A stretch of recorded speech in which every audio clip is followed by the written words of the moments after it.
കാര്യം പറഞ്ഞ ഭാഗത്ത് നമ്മൾ ഈ നാമജപം എന്ന് പറയുന്നത് ആക്ച്വലി ഒരു റെപ്പറ്റീഷൻ ആണ്. നമ്മളെല്ലാം നമ്മളായിട്ട് ആരംഭിക്കുന്ന ഭാഗത്തെയാണ് കാണുന്നത് അല്ലേ?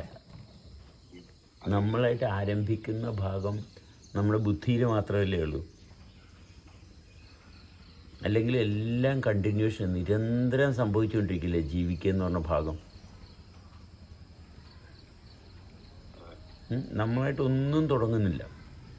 നമ്മളുടെ ജീവിതത്തിൽ നമ്മളായിട്ട് തുടങ്ങിയിട്ടുള്ള ഒന്നുമില്ല. നമുക്ക് തോന്നിയാണ് നമ്മളാണ് ഇത് സ്റ്റാർട്ട് ചെയ്തതെന്ന് അല്ലേ? നമ്മുടെ തോന്നൽ എന്തുകൊണ്ടാണ്, ഏത് പ്ലാറ്റ്ഫോമിൽ നിന്നാണ് നമുക്ക് തോന്നലുണ്ടാകുന്നത്? ശ്രദ്ധിച്ചു നോക്കിക്കഴിഞ്ഞാൽ നമ്മുടെ അശ്രദ്ധയിൽ നിന്ന് മാത്രമേ ഉള്ളൂ. നമ്മുടെ എല്ലാ തോന്നലുകളും നമ്മളായിട്ടാണ് തുടങ്ങിയത് എന്നുള്ള എല്ലാ തോന്നലുകളും നമ്മുടെ അശ്രദ്ധയിൽ നിന്നാണ്. ഒരിക്കലും നമ്മുടെ റിയാലിറ്റിയിൽ അങ്ങനെ ഒരു തുടക്കമില്ല. നമ്മുടെ റിയാലിറ്റിയിൽ എങ്ങും ഒരു തുടക്കമില്ല. നമ്മളീ നശിച്ചു പോകും, എനിക്ക് നഷ്ടപ്പെട്ടു പോയി എന്നൊക്കെ ഉള്ളത് എന്തുകൊണ്ടാണ്? അതിൻ്റെ ഇമേജസ് നമ്മുടെ ഉള്ളിലുള്ളത് കൊണ്ടാണ് അല്ലേ? മറ്റൊന്നിൻ്റെ ഇമേജസ് നമ്മുടെ ഉള്ളിലുള്ളത് കൊണ്ടാണ് നമുക്കത് നഷ്ടപ്പെട്ടു പോകുന്നു. നമ്മുടെ ശരീരത്തിലുണ്ടാകുന്ന നാമമാത്രമായിട്ടുണ്ടാകുന്ന ഒരു മാറ്റത്തിൻ്റെ ഭാഗത്ത് അല്ലേ? നാമമാത്രമായിട്ടുണ്ടാകുന്ന ഒരു മാറ്റത്തിൻ്റെ ഭാഗത്ത്. അപ്പം നാമം ജപിക്കുക എന്ന് പറയുന്നത് നമ്മൾ ശ്രദ്ധിച്ചു നോക്കണം, നിരന്തരമുള്ള സംഭവമാണ് അല്ലേ? അതല്ലാണ്ട് നമുക്ക് സ്റ്റാർട്ട് ചെയ്യാവുന്നൊരു സംഭവമല്ല. നാമം ജപിക്കുക എന്ന് പറയുന്നത് നമ്മൾ നിരന്തരം സംഭവിച്ചുകൊണ്ടിരിക്കുകയാണ്. പല ആവർത്തി ഇങ്ങനെ പോയിക്കൊണ്ടിരിക്കുക അല്ലേ? ഒരേ അനുഭവങ്ങൾ പല വിധത്തിൽ, പല രീതിയിൽ, പല ലക്ഷണത്തിൽ വരുന്നു. അതിൻ്റെ ഭാവങ്ങൾ മാത്രമേ മാറുന്നുള്ളൂ അല്ലേ? നമ്മളിൽ നമ്മൾ ശ്രദ്ധിച്ച് നോക്കിക്കഴിഞ്ഞാൽ നമ്മളിൽ എന്താണ്, എങ്ങനെയാണ് സംഭവിക്കുന്നത്, സ്ഥിരമായിട്ട് എന്തൊക്കെയാണ് സംഭവിച്ചുകൊണ്ടിരിക്കുന്നത്, ഇത് തന്നെയാണ് യൂണിവേഴ്സ് എന്ന് പറയുന്നത്. അല്ല, തെറ്റൊന്നല്ല. മനസ്സിലായി? അതാണ് ഏറ്റവും വലിയ സ്ട്രെങ്ത്, പൊട്ടൻഷ്യൽ സ്ട്രെങ്ത് എന്ന് പറയുന്നത്. എന്താണ്? നമ്മളിൽ സ്ഥിരമായിട്ട് സംഭവിക്കുന്നത് ശ്രദ്ധിച്ചു കഴിഞ്ഞാൽ പ്രപഞ്ചത്തിൻ്റെ സ്വഭാവമാണത്. അതാണ് നാമം ജപിക്കുന്ന ഭാഗത്തിന് ഇത്ര വലിയ ഹൈലൈറ്റ് വരുന്നത്. എന്താണോ സ്ഥിരമായിട്ട് സംഭവിച്ചുകൊണ്ടിരിക്കുന്നത് അത് തന്നെ സംഭവിക്കത്തുള്ളൂ. മനസ്സിലായ? ഇനി വേറെ യാതൊന്നുമില്ല. പറയ് ഹൈ. ഇമ്പോസ് ചെയ്യാൻ ശ്രമിക്കുമ്പോൾ നമുക്ക് ടെൻഷൻ തുടങ്ങുന്നുണ്ട്. അതെ, അതിൽ കൂടുതൽ ചെളി പറ്റാനുള്ള സാധ്യത ഉണ്ട്. തീർച്ചയായിട്ടും അത്രയേ ഉള്ളൂ. നമ്മൾ ചെയ്തത് ശരിയാകണമെന്നുള്ള ധാരണ മാത്രമേ ഉള്ളൂ നമ്മുടെ ജീവിതത്തിൻ്റെ കഷ്ടകാലം. ഈ സർഫേസിലുള്ള അപ്പിയറൻസിന്റെ അപ്പുറം നമ്മൾ ജീവനായിട്ടാണ് ഇരിക്കുന്നത്, ജീവനായിട്ട് കോണ്ടാക്ട് ചെയ്യുന്നത് മനസ്സിൽ വെച്ച് കഴിഞ്ഞാൽ, അവർ അങ്ങനെ ഉണ്ടാക്കിയെടുത്തു കഴിഞ്ഞാൽ പിന്നെ ആസ് ഇറ്റ് കംസ് ഉള്ള രീതിയിൽ നമുക്ക് കുറെ കൂടി പോകാൻ പറ്റും. അല്ല, നമ്മൾ ഉണ്ടാക്കിയെടുക്കുകയല്ലല്ല, അതങ്ങനെയാണല്ല. പറയാൻ പറ്റുന്നില്ല. നമ്മൾ ഉണ്ടാക്കിയെടുക്കുന്നതായിട്ട് യാതൊന്നുമില്ല. നമ്മൾ ഉണ്ടാക്കിയെടുക്കുക എന്ന് പറയുന്നത് പോലും നമ്മുടെ സങ്കല്പമാണ്. മനസ്സിലായി? നമ്മൾ ഇമേജസ് ഒക്കെ ഉള്ളത് കാരണം, ഇമേജ് നല്ല മുൻവിധികളുള്ള കാരണം അത് കയറി വരും. ഇങ്ങനെയൊക്കെയാണ് ചെയ്യേണ്ടത്, ഞാനാണ് ചെയ്യുന്നത്. ഈ ഞാനെന്ന് പറയുന്നത് തന്നെ പരിശോധിച്ച് നോക്കിയാൽ, നമ്മൾ ആഴത്തിൽ പരിശോധിച്ച് നോക്കിയാൽ എന്താണ്?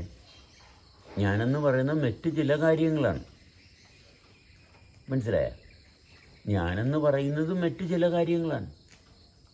ഞാനെന്ന് പറയുന്നത് ശരിക്കും സൂക്ഷ്മമായിട്ട് പരിശോധിച്ച് നോക്കിയാൽ അതിൽ ഒന്നും തൊടാൻ പറ്റത്തില്ല ഒന്നിനെയും. മനസ്സിലായ? ഒന്നും അവിടെ നിലനിൽക്കുന്നതായിട്ട് ഒന്നുമില്ല. ഇതെല്ലാം വേറെ ചില കാര്യങ്ങളാണ്. ഞാനെന്ന് പറയുന്ന അവസ്ഥയെ നമ്മൾ നിരന്തരം ശ്രദ്ധിച്ച് പരിശോധിച്ച് നോക്കിക്കഴിഞ്ഞാൽ അവിടെയും നമുക്ക് തൊടാൻ പറ്റുന്ന ഒന്നുമില്ല. എൻ്റേത് അല്ലെങ്കിൽ ഞാനെന്ന് കൃത്യമായിട്ട് എടുത്ത് വെക്കത്തക്ക രീതിയിൽ യാതൊന്നുമില്ല. പരിശോധിച്ച് നോക്കിയിട്ടുണ്ടോ ഞാനെന്താണെന്ന്? എല്ലാം ഈ സമയത്ത് നമ്മൾ മുൻപരിചയം, അല്ലെങ്കിൽ നമ്മൾ ഇവോല്യൂഷൻ കാരണം ഉണ്ടായിരുന്ന കുറെ ടെംപ്ടേഷൻസ്, അതാണ് വരുന്നത്. അല്ല, നമ്മൾ എവല്യൂഷൻ എന്നുള്ള ഭാഗം എടുക്കണ്ട. നമ്മൾ ഞാനെന്ന് വിളിക്കുന്നത് എന്തിനെയാണ് എന്ന് വെറുതെ ഒന്ന് പരിശോധിച്ച് നോക്കിക്കേ. എന്താണ് ഈ ഞാനെന്ന് പറയണത്? കുറേ നിഴലുകളും കുറേ അനുഭവങ്ങളും എനിക്കുള്ളതും ഇതെല്ലാത്തിൻ്റെയും ബേസിലാണ് ഞാനെന്ന് പറയണത്, അല്ലേ? ഞാനെന്ന് പറയുന്നത് എന്താണ്? ഞാൻ കണ്ടെത്തിയിട്ടുള്ള ഇതൊക്കെ ഇങ്ങനെയൊക്കെയാണ്, കുറേ ധാരണകൾ മാത്രമാണ്. അതല്ലാണ്ട് ഞാനെന്ന് പറയുന്നതിന് നമുക്ക് എന്താ പറയാനുള്ളത്? എന്ത് പറയാണ്ട്? ഇതൊന്നും ഇല്ലെങ്കിൽ ഞാനുണ്ടാ? ഇതൊന്നും ഇല്ലെങ്കിൽ ഞാനില്ല. സ്പേസിനെയാണ് പിടിക്കാനുള്ളത്. സ്പേസിനെ പിടിക്കേണ്ട ആവശ്യം പോലും ഇല്ല. പക്ഷെ സ്പേസ് ആണുള്ള കാര്യം മറന്നു പോവാണ്. ഇതിൽ ആ മുൻവിധികളുടെ മുൻ പിക്ചേഴ്സിലൊക്കെയാണ് നമ്മൾ എപ്പോഴും സ്ട്രെങ്ത് കൊടുത്തോണ്ടിരിക്കുന്നത്. അത് ഈഗോ ആയിട്ട് ഡെവലപ്പ് ചെയ്ത് ഇങ്ങനെ വരുന്നത്. ഈ സ്പേസിനെ നമുക്ക് അവിടെ സെൻസ് ചെയ്യാനുള്ളത് കൊണ്ടല്ലേ. ഈ സ്പേസിനെ നമ്മൾ സെൻസ് ചെയ്യുന്നില്ലെങ്കിൽ ഞാനെന്താണ്?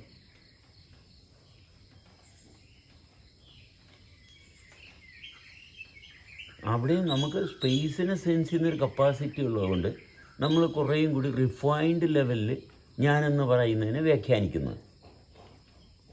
അപ്പോൾ എന്താണ്? സ്പേസ് എനിക്ക് വളരെ ബ്യൂട്ടിഫുള്ളി ഹാൻഡിൽ ചെയ്യാൻ പറ്റുന്നു.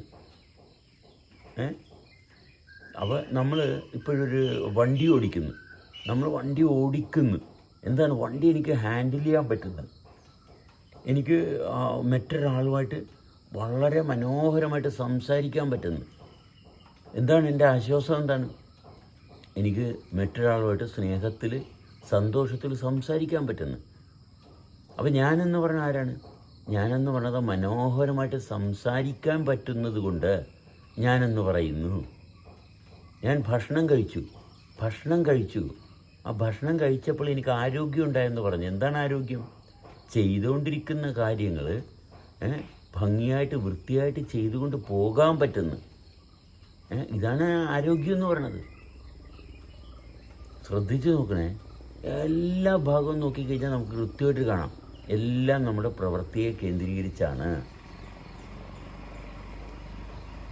അല്ലേ? എവിടെ നോക്കിയാലും നമ്മുടെ പ്രവൃത്തിയെ കേന്ദ്രീകരിച്ചാണ്. പക്ഷേ നമ്മൾ ആരംഭത്തിൽ കാണുന്നത് എന്താണ്? ആരംഭത്തിൽ കാണുന്നത് മറ്റുള്ള ചില പ്രവർത്തനങ്ങളെ മാത്രമേ കാണുന്നുള്ളൂ. കാണുന്നവനെ കാണുന്നില്ല. എവിടെയാണ് ഒരു വ്യക്തിയുടെ ജീവിതത്തിൻ്റെ പ്രശ്നങ്ങൾ? എന്താണ്? കാണുന്നവനെ കാണുന്നില്ല, കാണുന്നത് മാത്രമേ കാണുന്നുള്ളൂ. മനസ്സിലായേ? ഒരു വ്യക്തിയുടെ രോഗമെന്ന് പറഞ്ഞാൽ എന്താണ്? ഒരു വ്യക്തിയുടെ രോഗമെന്ന് പറയുന്നത് കാണുന്നവനെ കാണുന്നില്ല, ഇത്രയേ ഉള്ളൂ. എങ്ങനെയാണ് കാണുന്നവനെ കാണുന്നത്? എങ്ങനെയാണ് കാണുന്നവനെങ്ങനെ കാണാൻ പറ്റും?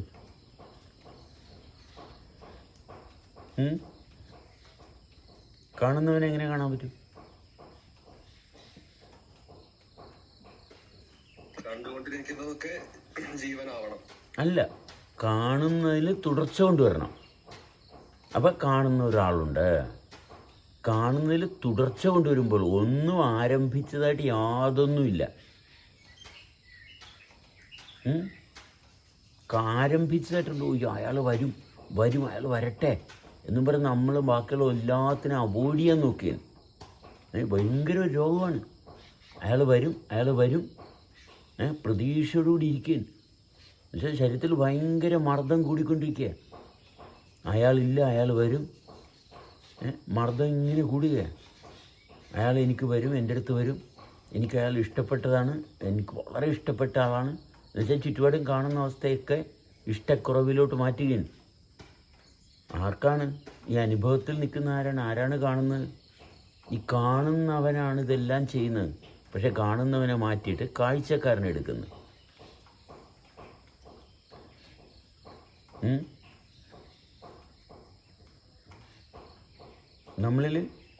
നമ്മൾ പോലും അറിയാതെ മർദ്ദം നമ്മൾ ക്രിയേറ്റ് ചെയ്യുന്നു. നമ്മൾ പോലും അറിയാതെ നമ്മളിൽ മർദ്ദം ക്രിയേറ്റ് ചെയ്യുന്നു. എന്നിട്ട് നമ്മൾ പാടുവിടുന്നു.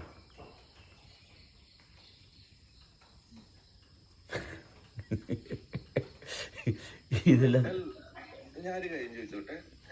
ചോദിക്കാമോ? ഓ നമുക്ക് ഈ വാക്സിൻ എടുത്തപ്പോ 1% പേര് അവിടെ മരിച്ചു. അപ്പൊ 1% പേര് മരിക്കാൻ എന്തായിരിക്കും? ആ കാരണം ആ ശരീര പ്രതിരോധത്തിന്റെ വ്യത്യാസമായിരിക്കും. അപ്പൊ അതിനെ കുറിച്ച് എന്താ ആൾക്ക് പറയാനുള്ളത്? അതായത് എന്നിൽ ഇല്ലാത്തൊരു അനുഭവത്തെ പറ്റി എന്ത് പറയാനാണ്? എന്നിലില്ലാത്തൊരു അനുഭവത്തെ പറ്റി എനിക്ക് വല്ലതും പറയാൻ പറ്റുമോ? എനിക്കൊന്നും പറയാൻ പറ്റത്തില്ല. ഒരു സ്വപ്നമാണത്. അപ്പം നിങ്ങൾ എൻ്റെ മുമ്പിൽ കൊണ്ടുവന്നൊരു കഥ പറഞ്ഞു തരുന്നു. എന്നെ സംബന്ധിച്ചിടത്തോളം ഒരു കഥയാണ് ഞാൻ കേൾക്കുന്നത്, ഒരു കഥയാണ്, ഒരു മായയാണ്. കൃത്യമായിട്ടറിയാം എന്താണ് കൊറോണ എന്ന് പറയുന്നൊരു വാക്ക്, ഇതിൻ്റെ പിന്നിലൊരു കഥ പറഞ്ഞു വെച്ചിരിക്കുന്നു. എന്താണ്? ഒരു വൈറസുണ്ട്, ഇത് ഭയങ്കര മാരകമാണ്, നമ്മളിൽ കടന്നു വന്നു കഴിഞ്ഞാൽ നമ്മൾ നശിച്ചു പോകും. ഇത് പറയുമ്പോൾ ആർക്കാണ് അസ്വസ്ഥത ഉണ്ടാകുന്നത്? ഈ അസ്വസ്ഥത ഉണ്ടാകുന്നത് എന്തുകൊണ്ടാണ്? ഈ കഥ കേട്ടപ്പോൾ അസ്വസ്ഥത ഉണ്ടാകുന്ന ആർക്കാണ്? അനുഭവത്തിൽ നിൽക്കാത്ത വ്യക്തിക്ക് മാത്രമേ ഉള്ളൂ. കൃത്യമായിട്ടുള്ള അനുഭവത്തിൽ നിൽക്കുന്ന വ്യക്തിയെ സംബന്ധിച്ചിടത്തോളം അനുഭവത്തിൽ തുടരുക എന്നുള്ളതാണ്. കഥയിൽ നിൽക്കുന്ന വ്യക്തിയെ സംബന്ധിച്ചിടത്തോളം കഥയിൽ തുടരും. ശ്രദ്ധിക്കണേ, കഥയിൽ നിൽക്കുന്ന വ്യക്തിയെ സംബന്ധിച്ചിടത്തോളം കഥയിൽ തുടരും, അനുഭവത്തിൽ നിൽക്കുന്ന വ്യക്തിയെ സംബന്ധിച്ചിടത്തോളം അനുഭവത്തിൽ തുടരും. വേറെ ഒന്നും ചെയ്യാൻ പറ്റത്തില്ല ആർക്കും. ഇതിലേതെങ്കിലും ഒന്നിലാണ് ഒരു വ്യക്തിക്ക് ശരിക്കും തുടർച്ച ഉണ്ടാകുന്നത്. ഇനി അതിൽ തന്നെ അസമാധാനമുണ്ട്, അനുഭവത്തിൽ ശരിയല്ല, അനുഭവത്തിൽ മാറ്റം ഉണ്ടാകുന്നു. പക്ഷേ ചിന്തയിലിരിക്കുന്ന ഒരു വ്യക്തിയെ സംബന്ധിച്ചിടത്തോളം ചിന്ത ശരിയല്ല, ചിന്ത നേരെയാക്കണം, അവരങ്ങനെയല്ല, ഇവരിങ്ങനെയൊക്കെയാണെന്ന് പറഞ്ഞ് ബഹളം വെക്കാൻ തുടങ്ങും. പക്ഷേ എന്താണ് സംഭവം? എന്താണ്? അനുഭവം ഉണ്ട് അവിടെ, പക്ഷെ അനുഭവത്തെ അറിയുന്നില്ല.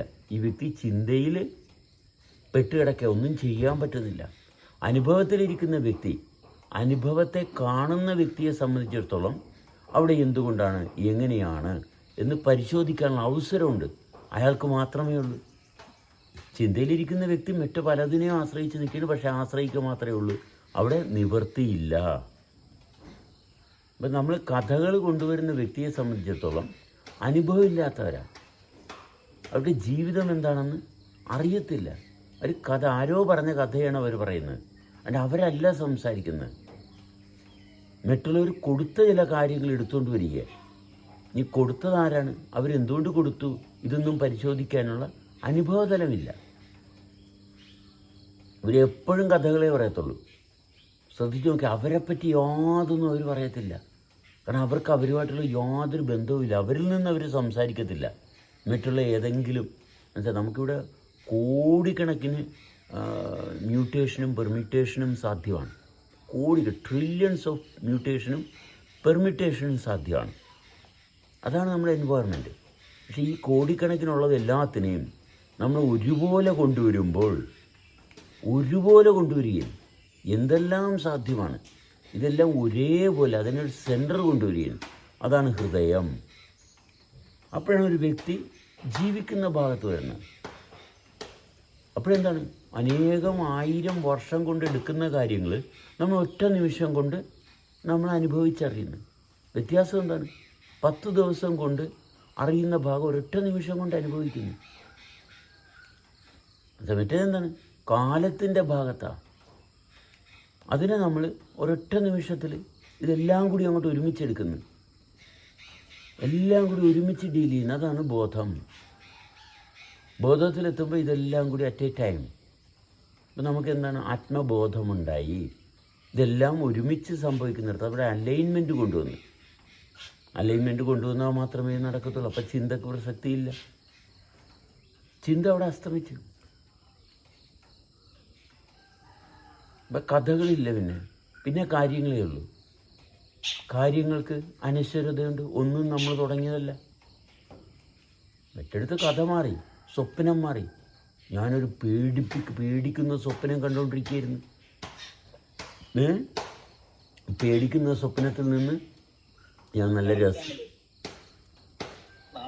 സമയത്തൊക്കെ നമ്മൾ കൂടുതലും ഈ ഒരു കാര്യം ബോധ്യപ്പെടാറുണ്ട്. നമ്മൾ സ്വപ്നത്തിലും അതുപോലെ ചിന്തയിലേക്കാരം കൂടുതലും ആ ഒരു സമയത്തൊക്കെ. ക്ലാസ്സിന്റെ സമയത്ത് പിന്നെ ഈ നമ്മളിപ്പോ ഈ അനുഭവത്തിന്റെ തലം അറിഞ്ഞതുകൊണ്ട് ക്ലാസ് എടുക്കുന്ന സമയത്ത് നമ്മൾ വിട്ടുപോകുന്നത് കാണാറുണ്ട്. അതെ, എന്തുകൊണ്ടാണ് ക്ലാസ് എടുക്കുക എന്ന് പറഞ്ഞാൽ എന്താണ്? ഈ ക്ലാസ് എടുക്കുക എന്ന് പറഞ്ഞാൽ എന്താണ്? നമ്മൾ ആദ്യം ഒരു ഫ്രെയിം വരക്കും. ഒരു ക്ലാസ്സിലോട്ട് കയറി ഇപ്പം നമ്മൾ ഈ മോട്ടിവേഷണൽ ടോക്കർമാരുമായിട്ട് ആരൊക്കെങ്കിലും പേഴ്സണൽ പരിചയം ഉണ്ടെങ്കിൽ നമുക്ക് കാണാം. ഇല്ലെങ്കിൽ നമ്മൾ ഈ മിക്കവാറും ഈ പള്ളിയിലെ അച്ഛന്മാരും ഇങ്ങനെയുള്ള സ്ഥാനത്തിരിക്കുന്ന ആൾക്കാരും ഈ ഭാഗം കാണാൻ പറ്റത്തില്ല. അതുകൊണ്ടാണ് ഞാൻ ഈ മോട്ടിവേഷണൽ ടോക്കേഴ്സിന് എടുത്തു പറഞ്ഞത്. പക്ഷേ അതിൻ്റെ ഒരു ഭാഗം ഞാൻ അടുത്ത 2-3 വാചകം കഴിഞ്ഞ് ഞാൻ പറയാം. ഒരു മോട്ടിവേഷണൽ ടോക്കറിൻ്റെ അടുത്ത് നിന്ന് കഴിഞ്ഞാൽ നമുക്ക് പേഴ്സണലായിട്ട് പരിചയം ഉണ്ടെങ്കിൽ ഇയാൾ ഈ സ്റ്റേജിൽ കയറുമ്പോൾ ഇയാൾ വേറൊരാളാവും, ഇയാൾ ട്രാൻസ്ഫോംഡ് ആവും. മനസ്സിലായി? കാരണം ഇയാൾക്ക് ആ സ്റ്റേജ് ഇയാൾ ഒരുക്കിയിരിക്കുന്ന ഒരു സെറ്റ് ചെയ്തിരിക്കുന്ന ഒരു സ്റ്റേജാണ്. ഇയാൾ സെറ്റ് ചെയ്തിരിക്കുന്ന സ്റ്റേജ് ഒരു ഓഡിയൻസുമാണ്. ഇവരുടെ ഓഡിയൻസ് എന്ന് പറയുന്നത് അവർക്ക് പേയ്മെൻറ്റ് കൊടുത്തിരിക്കുന്നവരാണ്. ഈ പേയ്മെൻറ്റ് തന്നിട്ടുള്ളവർ കേൾക്കുന്നതും ഈ പിന്നെ ഒരു മോട്ടിവേഷണൽ ടോക്കണിൻ്റെ ക്ലാസ് 5 പൈസ കൊടുക്കാതെ വന്നിരുന്ന് കാണുന്നവനും തമ്മിൽ ഭയങ്കര വ്യത്യാസമാണ്. 5 പൈസ കൊടുത്തിട്ടില്ല. ഒരു മോട്ടിവേഷണൽ ടോക്കണിൻ്റെ ക്ലാസ്സിന് 5000 രൂപ ഫീസാണ്. ഈ ഫീസ് കൊടുക്കാതെ ഒരാൾ ഇത് കേൾക്കുന്നുണ്ടെങ്കിൽ ഇയാൾക്കുണ്ടാകുന്ന ഇമ്പാക്റ്റും ഈ ഫീസ് കൊടുത്തവർക്കുണ്ടാകുന്ന ഇമ്പാക്റ്റും വേറെതാണ്. കാരണം ഇവരുടെ കമ്മിറ്റ്മെൻറ്റും മറ്റൊരാളുടെ കമ്മിറ്റ്മെൻറ്റും വേറെ രീതിയിലാണ്. എന്തോ കാരണം എന്താണ്? കാരണം ഞാൻ ചെയ്ത പ്രവൃത്തി, എൻ്റെ ഇൻവോൾവ്മെൻറ്റ്, ഞാൻ 5000 രൂപ കൊടുത്തു. അപ്പോൾ ഈ മോട്ടിവേഷണൽ ടോക്കറിന് ഈ പറയുന്ന കാറ്റഗറിയിലുള്ള ആൾക്കാർ സ്വാധീനിക്കാനേ പറ്റത്തുള്ളൂ. ഇതെല്ലാം അവിടെ ഒരു ബയാസ്ഡ് സാധനം ഉണ്ടാക്കി വെച്ചിട്ടുണ്ട്. ഇനിയിപ്പോൾ ഖുറാൻ വായിച്ചിട്ടുള്ള കുറേ ആൾക്കാർ, ഖുറാൻ വായിച്ചു എന്നുള്ളതിൻ്റെ പേരിൽ ഒന്നിച്ച് നിൽക്കുന്ന ആൾക്കാർ, അവർ ഒന്നിക്കുന്നതിൻ്റെ കാരണം എന്താണ്? ഖുറാൻ വായിച്ചിട്ടുണ്ട്, അല്ലെങ്കിൽ ഭഗവത്ഗീത വായിച്ചിട്ടുണ്ട്, അല്ലെങ്കിൽ ഞാൻ ഇന്ത്യക്കാരനാണ്, അതെ ഞാൻ ഇന്ത്യക്കാരനാണ്. അവിടെ ഒരു ഗ്രൂപ്പ് ഫോമായി. അപ്പം ഇതിനകത്ത് തന്നെ നമ്മൾ നോക്കുക, ഇന്ത്യക്കാരനായിരിക്കെ തന്നെ പാകിസ്ഥാനോട് കൂറുള്ള ആൾക്കാരെ ഇന്ത്യക്കാർ കണ്ടു കഴിഞ്ഞാൽ അവിടെ ഭയങ്കര പ്രശ്നമാണ്. അവിടെ ഇന്ത്യയിൽ ജീവിക്കുകയും പാകിസ്ഥാനോട് കൂറും ഉണ്ടെങ്കിൽ എന്തായിരിക്കും മാനസികാവസ്ഥ? ഭയങ്കര പ്രശ്നമാണത്. മനസ്സിലായോ? ഇത് ടോക്സിക്കാണ്. മനസ്സിലായി? ഇവിടെയാണ് ടോക്സിസിറ്റിയാണ്. അതായത് നമ്മുടെ ശരീരത്തിൽ തന്നെ ഒരു ഭാഗം നമുക്ക് അനുകൂലവും മറ്റൊരു ഭാഗം നമുക്ക് പ്രതികൂലമായിട്ടിരിക്കുന്നു. ഇതാണ് ഇതിൻ്റെ സ്ഥൂല തലത്തിൽ ഇതാണ്. പക്ഷെ ഇതാരും അറിയുന്നില്ല. നമ്മളെന്താ വേണ്ടത്? നമ്മളിപ്പോൾ ഞാൻ പാകിസ്ഥാനിലാണെങ്കിൽ എനിക്ക് പാകിസ്ഥാനോടായിരിക്കണം കൂറ്. മനസ്സിലായോ? ഞാൻ പാകിസ്ഥാനാണ് താമസിക്കുന്നതെങ്കിൽ പാകിസ്ഥാനോടായിരിക്കണം എൻ്റെ കൂറ്. അല്ലെങ്കിൽ എനിക്കെന്ത് പറ്റും? എനിക്കവിടെ ശത്രുത ഉണ്ടായിക്കൊണ്ടിരിക്കും, എന്നിൽ പോയിസണസ് ആയിക്കൊണ്ടിരിക്കും.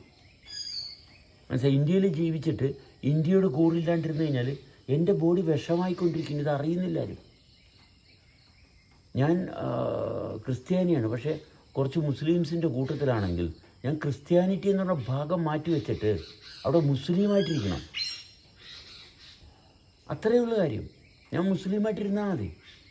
ഞാൻ ഹിന്ദുക്കളുടെ ഇടയിലാണെങ്കിൽ ഞാൻ ഹിന്ദുവായിട്ടിരിക്കുക. ഇത്രയേ ഉള്ളൂ. ഇതിനകത്ത് യാതൊരു ദോഷവും ഇല്ല. ഒന്നും ദോഷമായിട്ടൊന്നും വരത്തില്ല. അവിടെ യാതൊരു തെറ്റുമില്ല. എൻ്റെ ജീവിതത്തിന് യാതൊരു കോട്ടം വരത്തില്ല.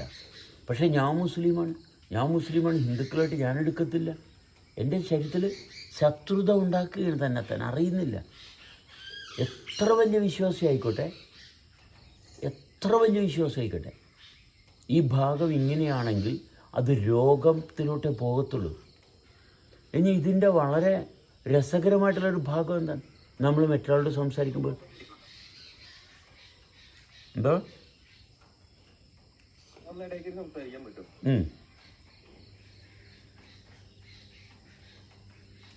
പറയും. അതായത് നമ്മളെ ഈ മെമ്മറിയിലേക്ക് ശേഖരിച്ചു വെച്ച കാര്യത്തിന്റെ അടിസ്ഥാനത്തിൽ മാത്രമേ അവർ മുന്നോട്ട് പോകുള്ളൂ. അതിനപ്പുറം അവർക്ക് ചിന്തിക്കാൻ പറ്റാത്ത എന്താണ്? ഈ മതം പിടിച്ചെടുക്കും, അതിനപ്പുറത്തേക്ക് ചിന്തിക്കാൻ പറ്റാത്ത കാരണം എന്താണ്? അതിന് കാരണം 2 കാര്യമാണ്. ഒന്ന് പൊസസീവ്നെസ്, ഒന്ന് പൊസസ്ഡാണ്. അതായത് അവർ ആദ്യം ആശ്രയിച്ചു അല്ലെങ്കിൽ ആശ്രയിച്ചിരിക്കുന്ന ചില കാര്യങ്ങളുണ്ട്. ഈ കാര്യങ്ങളുമായിട്ടുള്ള ബന്ധത്തിൻ്റെ ഭാഗം വിട്ടുപോകും, അവിടെ ഒരു ഭയം വരും. സെക്കൻഡറി ആയിട്ട് എന്താണ്, ഇതിൻ്റെ അനന്തരഫലമായിട്ട് ഭയം ഉണ്ടാവും. ഇത് രണ്ടും ചേർന്നാണ് ആ വ്യക്തി, അതായത് വളർച്ചയുടെ ഒരു ഘട്ടത്തിൽ തന്നെ ഇവർ പൊസസ്ഡ് ആയിപ്പോയി. കാരണം മാതാപിതാക്കളും ആ ഗ്രൂപ്പും ചെയ്യുന്നത് അവരെ ട്രെയിൻ ചെയ്യുന്നതാണ്. കാരണം പൊസസീവ്നെസ് ആണ് ഇവിടെ ട്രെയിൻഡ് ആയിട്ട് വരുന്നത്. അതുകൊണ്ട് സങ്കല്പം പൊസസീവ്നെസ് ആയിട്ട് ഒരു ആശയം എന്ന് പറയുന്നത് അത് പൊസസീവ്നെസ് ആണ്. എൻ്റെ ആശയമല്ല എന്നെ റൺ ചെയ്യുന്നത്. ഈ ആശയം റൺ ചെയ്യുന്നെന്ന് തോന്നുകയാണ് അവർക്ക്. ഈ ആശയത്തെ പോലും എടുത്തു കളയാൻ പറ്റുന്നില്ല, അവർ വൃത്തിയാക്കാൻ പറ്റുന്നില്ല. ഈ വൃത്തി എന്ന് പറഞ്ഞാൽ എന്താണ്, ആശയം പോലും ഇല്ലാണ്ടിരിക്കുക എന്നുള്ളതാണ്. ആശയം ഇല്ലാതാകുക എന്നുള്ളതാണ്. ഇപ്പോൾ എന്തുകൊണ്ടാണ് നമുക്കൊരു ചൈനയ്ക്ക് ഫേവറബിളായിട്ട് ഇന്ത്യയിൽ യാതൊരു പ്രവർത്തനവും എങ്ങും കാണത്തില്ല. ചൈനയെ സപ്പോർട്ട് ചെയ്യുന്ന ഒരു ഭാഗം കാണത്തില്ല, നമുക്ക് സിമ്പിളായിട്ടറിയാം. പക്ഷേ പാകിസ്ഥാനെ ഫേവർ ചെയ്യുന്ന ആൾക്കാർ ഇന്ത്യയിലുണ്ടാവും. നമുക്ക് വളരെ സിമ്പിളായിട്ട് ഐഡൻറ്റിഫൈ ചെയ്യാവുന്നൊരു കാര്യമാണ്. ഇത് പറയുമ്പോൾ എല്ലാവർക്കും മനസ്സിലാവും. ചൈനയെ ഫേവർ ചെയ്യുന്ന ആൾക്കാർ ഇന്ത്യയിൽ കാണത്തില്ല. ഇത് തന്നെയാണ് പൊസസീവ്നെസ്. ഇതിൻ്റെ കാരണം നമുക്ക് വളരെ സിമ്പിളായിട്ടറിയാം. ഇത് ചൈനയെ ഫേവർ ചെയ്യുന്ന ആരെങ്കിലും നമ്മുടെ ഇന്ത്യയിൽ കാണുമോ? മറ്റടിക്ക് നമുക്ക് പറയാൻ ഇല്ലെന്ന് പറയാം. പക്ഷേ പാകിസ്ഥാനെ ഫേവർ ചെയ്യുന്നവരുണ്ടാകും. ഇതിന് ഭയങ്കര വലിയ ബുദ്ധിയും ബോധമൊന്നും വേണ്ട. അപ്പോൾ ഈ പൊസസീവ്നെസ് എന്ന് പറയുന്നത് അവിടെ ഒരു ബന്ധമുണ്ട്. ചൈനയായിട്ട് അങ്ങനെ ഒരു ബന്ധമില്ല. മനസ്സിലായോ? ആ ചൈനയായിട്ട് അങ്ങനെ ഒരു ബന്ധമില്ല, ഇല്ലാത്തതുകൊണ്ടാണ്. ഇനിയിപ്പോൾ അമേരിക്കയോട് ഫേവറായിട്ട് നിൽക്കുന്ന ആൾക്കാർ, നമ്മൾ ഇന്ത്യയിൽ ഇന്ത്യക്കാരുണ്ടാവും അമേരിക്ക ഫേവർ, അവർ മിക്കവാറും അമേരിക്കയിൽ തന്നെ ആയിരിക്കും. മനസ്സിലായി? അവർ അമേരിക്ക തന്നെ. അല്ലെങ്കിൽ ജപ്പാനോട്, എന്താണ് ജപ്പാൻ ഇലക്ട്രോണിക് ഉൽപ്പന്നങ്ങൾ, ആ ജപ്പാൻ്റെ ടെക്നോളജി സൂപ്പറാണ്, അല്ലെങ്കിൽ ജർമ്മൻ ടെക്നോളജി. കാരണം എന്താണ്, ആ ടെക്നോളജി ഇപ്പോൾ ഇന്ത്യൻ പ്രോഡക്റ്റ്സ് ഉപയോഗിച്ചിട്ട് അതിൻ്റെ കൂട്ടത്തിൽ ഒരു ജർമ്മൻ അല്ലെങ്കിൽ വേറെ ഏതെങ്കിലും രാജ്യത്തിൻ്റെ ഒരു പ്രോഡക്റ്റ് ഉപയോഗിച്ചപ്പോൾ അത് നല്ല ഭംഗിയായിട്ട് വർക്ക് ചെയ്തു. അതിൻ്റെ പേരിൽ ഇയാൾ പറയും ജർമ്മൻ ടെക്നോളജി ഉണ്ടല്ലോ സൂപ്പറാണ് കേട്ടോ. എന്താണ്, ഇയാൾക്ക് ആ പ്രോഡക്റ്റുമായിട്ട് ഉള്ളൊരു ബന്ധത്തിൻ്റെ ഭാഗത്താണ്. അത്രയേ ഉള്ളൂ. മനസ്സിലായി? ഇതിൻ്റെ എല്ലാത്തിൻ്റെ സ്റ്റാർട്ടിങ് പോയിൻ്റ് നമ്മൾ ശ്രദ്ധിച്ച് നോക്കുമ്പോൾ നമ്മൾക്കൊരു സൗകര്യം ഉണ്ടാക്കി തന്നു. മനസ്സിലായി? നമുക്കൊരു സൗകര്യം ഉണ്ടാക്കി തന്നതിൻ്റെ പേരിലാണ് ഈ ഭാഗത്ത് ഡിപ്പെൻഡൻ്റായി പോകുന്നത്. മനസ്സിലായോ? നമുക്കൊരു സൗകര്യം ഉണ്ടാക്കി തന്നതിൻ്റെ പേരിൽ മാത്രമാണ്. അത്രയേ ഉള്ളൂ, അല്ല വേറെ ഒന്നുമില്ല. ഇതുകൊണ്ടാണ് പണ്ട് മിഷണറിമാർ വന്നിട്ട് എന്താ ചെയ്തത്, ക്രിസ്ത്യാനികളായിട്ട് കൺവേർട്ട് ചെയ്ത് കുറച്ച് സൗകര്യങ്ങൾ ഉണ്ടാക്കി കൊടുത്തു. എന്തോ ഓ പൊസസീവ്നെസ്,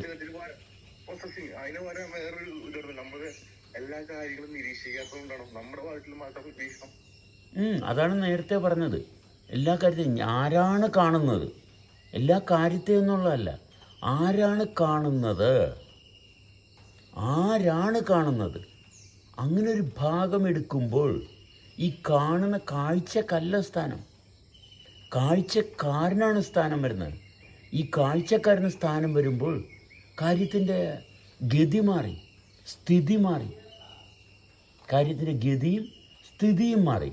കാരണം ഗതിക്ക് എന്തുണ്ടാവും, ഗതിക്ക് തുടർച്ചയുണ്ടാവും, സ്ഥിതിക്ക് സ്ഥിരതയുണ്ടാകും. ഗതിക്ക് ഗതികേടുണ്ടാകത്തില്ല, സ്ഥിതിക്ക് സ്ഥിരതയുണ്ടാകും. ഈ മാറ്റം, ഈ സ്ഥിതിക്ക് സ്ഥിരതയുണ്ടാകുകയും ഗതിക്ക് ഗതികേടുണ്ടാകാതിരിക്കുകയും ചെയ്യുമ്പോൾ ഈ വ്യക്തിക്ക് നല്ല ബോധമുണ്ടാകുന്നു, സമാധാനമുണ്ടാകുന്നു. മറ്റേതെന്താണ്, ഗതികേടാണ്. ഗതിക്ക് തുടർച്ചയില്ല, മാറ്റത്തിന് തുടർച്ചയില്ല. എന്താണ് വിഷയം, എന്താണ് മാറ്റം? ഒരു മാറ്റത്തിൽ നിന്ന് മറ്റൊരു മാറ്റത്തിലൂടെ ചാടുന്നു. പെട്ടെന്ന് പലതും സംഭവിക്കുന്നു. ഈ പെട്ടെന്ന് സംഭവിക്കുന്ന ഭാഗം ആയതുകൊണ്ട് മാത്രമാണ്. എന്തുകൊണ്ട് പെട്ടെന്ന് സംഭവിക്കുന്നു? കാണുന്നവനില്ല. കാണുന്നവനുണ്ടെങ്കിൽ പെട്ടെന്നൊരു മാറ്റവും ഉണ്ടാകുന്നില്ല. എല്ലാ മാറ്റത്തിനും തുടർച്ചയുണ്ട്. വളരെ സിമ്പിളാണ്. ഇതിങ്ങനെയാണ്. കാരണം ഇത് നമ്മളായിട്ട് ഉണ്ടാക്കിക്കൊണ്ടുവരണില്ല. ഇതൊരു ആശയമല്ല, ഇത് പ്രപഞ്ചത്തിൻ്റെ സ്വഭാവമാണ്. അല്ലാതെ നമ്മളതായിട്ടൊരു സ്വഭാവമൊന്നുമില്ല. എൻ്റെ സ്വഭാവം ഇങ്ങനെയാണ്, എൻ്റെ ആറ്റിറ്റ്യൂഡ് ഇങ്ങനെയാണ്. ആറ്റിറ്റ്യൂഡൊക്കെ ഇട്ടിരിക്കുന്നവർ ഈ മേക്കപ്പ് ചെയ്യും. എന്താണ് കൂടുതലും ആൾക്കാർ, സ്ത്രീകൾ, പെണ്ണുങ്ങൾ മേക്കപ്പ് ചെയ്യുന്നത് എന്തിനാണ്? പെണ്ണുങ്ങൾ മേക്കപ്പ് ചെയ്യുന്നത് അറ്റൻഷൻ കിട്ടാനാണ്. വേറെ ഒന്നുമില്ല അവിടെ.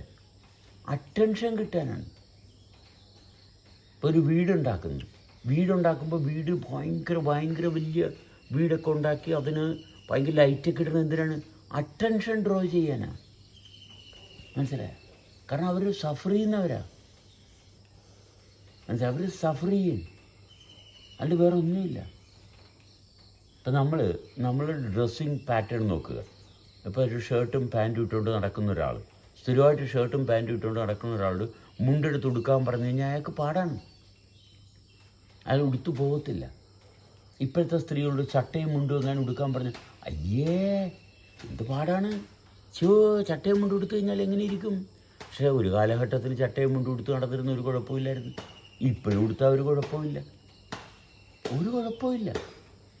ഒന്നുമില്ല. എന്താ കാരണം? നമ്മൾ തന്നെ ആ ഇമാജിനേഷനിൽ നമ്മളെ ഇങ്ങനെയാണ് മറ്റുള്ളവർ കാണേണ്ടതെന്നുള്ള കാര്യത്തിൽ നമ്മൾ തീരുമാനമെടുത്ത്, മറ്റുള്ളവർ നമ്മളെ ഇങ്ങനെയാണ് കാണേണ്ടത്. നമ്മുടെ അവസ്ഥ എന്താണ്? എന്തിനെയാണ് നമ്മൾ ഞാനെന്ന് പറയുന്നത്? ഞാനെന്ന് പറയുന്നൊരു സങ്കല്പത്തെയാണ്. ഇങ്ങനെയാണ് എന്നെ മറ്റുള്ളവർ കാണേണ്ടതെന്ന് തീരുമാനമെടുത്തിട്ട് അങ്ങനെ നടക്കാൻ പാടുപെടുക. ഞാൻ എങ്ങനെ ഇരിക്കുന്നു? ഈ കാണുന്നവൻ ആരാണ്? കാണുന്നവൻ പോലും ഭയങ്കര കൃത്രിമമായി. ഇതാണ് ഫേക്ക് എന്ന് പറയുന്നത്. കാണുന്നവൻ ഫേക്കായി. ശരിക്കുമുള്ള കാഴ്ചക്കാരൻ മരിച്ചുപോയി. മനസ്സിലായോ? പിന്നെ അയാളവിടെ ഉണ്ട്, എവിടെയോ ഉണ്ട്. പക്ഷേ കൃത്രിമമായിട്ടുള്ളൊരു ഫേക്ക് ആറ്റിറ്റ്യൂഡ് ഇട്ട് നിൽക്കുന്ന ഒരാളെ കൊണ്ടുവന്ന് ആറ്റിറ്റ്യൂഡ് ദമ്മിലിങ്ങനെ നിൽക്കുക. മനസ്സിലായോ? പെണ്ണുങ്ങളാണെങ്കിൽ ഉടുപ്പൊക്കെ ഇങ്ങനെ ഫാഷനബിളായിട്ട് ഉടുത്ത് ഉടുപ്പ് എന്താണ്ട് ഒരു നൂല് പോലെയൊക്കെ ആയിക്കൊണ്ടിരിക്കുക. മനസ്സിലായോ? വസ്ത്രം ഒരു നൂല് പോലെയൊക്കെ ആയി, എവിടെയൊക്കെ നൂല് പോലെ ആക്കിക്കൊണ്ടിരിക്കുക. എന്തിനാണ്? മറ്റുള്ളവരുടെ അറ്റൻഷൻ ഡ്രോ ചെയ്യാനാണ്. എന്താണ് ഇവരുടെ ബുദ്ധിമുട്ട്? എന്താണ്? ഇവരിൽ അനുഭവമില്ല. മറ്റുള്ളവർ നമ്മളെ നോക്കുമ്പോൾ ഈ കണ്ണിൻ്റെ പവർ ഭയങ്കരമാണ്. അപ്പോൾ ഒരാൾ നോക്കിയാൽ നമുക്കൊന്നും തോന്നുന്നില്ല. അതുകൊണ്ട് എന്താണ്, കുറേ ആൾക്കാരുമായിട്ട് ഉള്ള സഹകരണത്തിന് താല്പര്യം കൊണ്ടുവരിക. ഒരാളുമായിട്ടുള്ള ബന്ധത്തിൽ ഒരാൾ നോക്കിയിട്ട് അയാളുടെ കണ്ണും വീക്കായിട്ടുള്ള ആളാണ്, അയാളുടെ പ്രസൻസ് സ്ട്രോങ് അല്ല. മനസ്സിലായോ? അതുകൊണ്ട് എന്താ ചെയ്യുന്നത്? കൂടുതൽ ആൾക്കാരോട്ട് ഫോഴ്സ്ഫുള്ളി അവരുടെ അറ്റൻഷൻ ഡ്രോ ചെയ്യാൻ വേണ്ടിയിട്ട് ശ്രമിക്കുകയാണ്. എന്താണ് ഇഫക്റ്റീവ്ലി? എന്താണ്, നമ്മുടെ അടുത്ത് നിൽക്കുന്ന ആൾ അയാളുടെ ശേഷി കുറവ് കാരണം അയാളുമായിട്ട് ഇരുന്ന് സംസാരിക്കുന്ന ഭാഗത്ത് തുടരാൻ പറ്റുന്നില്ല. അതുകൊണ്ട് കൂടുതൽ ആൾക്കാരെ തേടുന്നു. എന്നുവെച്ചാൽ നമ്മളും മരവിച്ചു, നമ്മൾ ഇടപെടുന്ന ആൾക്കാരും മരവിച്ചുകൊണ്ടിരിക്കുന്നു. അപ്പോൾ അവിടെ എന്ത് സംഭവിക്കും? സ്ട്രെയിൻ ചെയ്യാൻ തുടങ്ങും. കാര്യങ്ങൾ നടത്താൻ വേണ്ടിയിട്ട് സ്ട്രെയിൻ ചെയ്യാൻ തുടങ്ങും. നമ്മൾ വളരെ സിമ്പിളായിട്ട് എല്ലായിടത്തും അനലൈസ് ചെയ്യാം. ഇതിനകത്ത് ഒരു ഭാഗം വിശ്വാസത്തിൻ്റെയോ സംശയത്തിൻ്റെയോ ഒരു ചെറിയ നിഴൽ പോലും ആവശ്യമില്ല. ഒരു വ്യക്തിയുടെ ജീവിതത്തിൻ്റെ ഏറ്റവും വലിയ ദുരന്തം എന്താണ്? അവനവനെ തന്നെ സംശയിക്കുന്നതാണ്. അവനവനെ തന്നെ സംശയിക്കുന്നതിനൊക്കെ വലിയ കഷ്ടകാലം വേറൊന്നുമില്ല. നമ്മുടെ ജീവിതം നശിക്കാനായിട്ട് അവനവനെ തന്നെ സംശയിച്ച, ഇതാണ് ദാരിദ്ര്യം. ഇവിടെയാണ് ആരംഭിക്കുന്നത്. ഒരു വ്യക്തിയുടെ ദാരിദ്ര്യം ആരംഭിക്കുന്നത് അവനവനെ തന്നെ സംശയിക്കുന്നിടത്താണ്. അതിൻ്റെ പൈസ ഉള്ളവൻ സമ്പന്നനാകുന്നില്ല, കാശുള്ളവൻ ഒരിക്കലും സമ്പന്നനാകത്തില്ല. സംശയം ആരംഭിക്കുന്നവനാണ് ദരിദ്രനാകുന്നത്. അപ്പോൾ അവൻ കാശുണ്ടാക്കി ഇവൻ്റെ സംശയങ്ങൾ മാറ്റി ഇവൻ്റെ ജീവിതം മെച്ചപ്പെടുത്താമെന്നുള്ള തെറ്റിദ്ധാരണയാണ് ഇവൻ കാശുണ്ടാക്കുന്നത്. ഉണ്ടാക്കാൻ തുടങ്ങിയിട്ട് പിന്നെ നിർത്താൻ പറ്റുന്നില്ല. ഇത് തന്നെയാണ് നമ്മൾ ഈ വിശ്വാസികളുടെ ഭാഗവും. വിശ്വാസികൾക്കും ഒരു പ്രവൃത്തി ചെയ്യാൻ തുടങ്ങിക്കഴിഞ്ഞാൽ പിന്നെ നിർത്താൻ പറ്റത്തില്ല. എല്ലാം ചെയ്യാൻ തുടങ്ങി. നമുക്ക് വിശ്വാസത്തിൻ്റെ ഭാഗത്ത് പറയാം, ഇന്ന മതത്തിലാണ്, അതുകൊണ്ട് ആചാരക്രിയകൾക്ക് എല്ലാത്തിനും ഒരു പാറ്റേൺ ഉണ്ട്. പക്ഷേ ഈ പാറ്റേൺ ഇല്ലാത്തവർ എന്താ ചെയ്യുന്നത്?